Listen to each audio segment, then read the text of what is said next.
Madame, Monsieur, bonjour et bienvenue dans le JT de ce vendredi 3 avril. Au sommaire, fin de la déclaration de revenus papier, coronavirus, l'exonération de cotisations pour le secteur des HCR et enfin, épidémie de Covid-19 et marché public.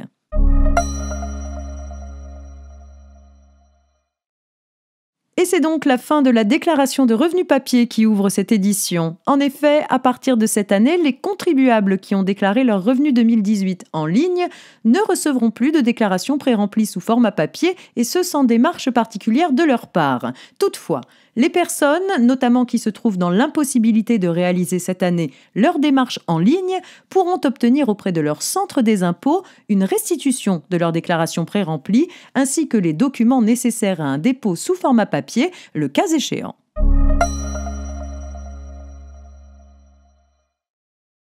Coronavirus à présent avec l'exonération de cotisations pour le secteur des HCR.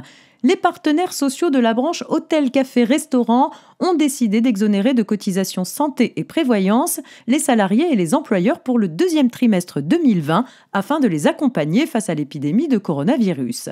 Les cotisations des prestations HCR prévoyance déjà payées pour le premier trimestre à la mi-mars seront échelonnées pour l'employeur et le salarié sur simple demande auprès de leur interlocuteur habituel chez les assureurs. De plus, les cotisations patronales et salariales des prestations HCR prévoyance pour le deuxième trimestre ne seront pas appelées en juillet 2020. Et cela ne change rien pour les prestations qui restent assurées.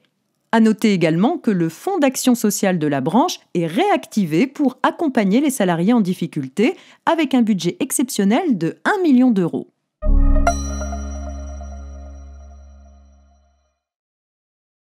L'épidémie de Covid-19 et les marchés publics pour terminer. Le gouvernement a annoncé au début du mois une mesure qui lui était réclamée par les PME.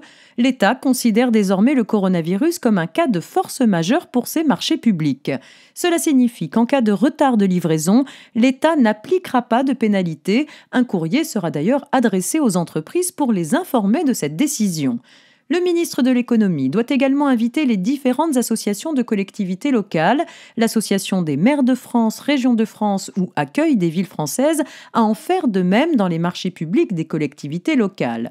Dans le même ordre d'idées, il a été demandé aux grands donneurs d'ordre de faire preuve de solidarité vis-à-vis de leurs fournisseurs et sous-traitants qui pourraient avoir de plus en plus de mal à s'approvisionner et à respecter les délais de livraison.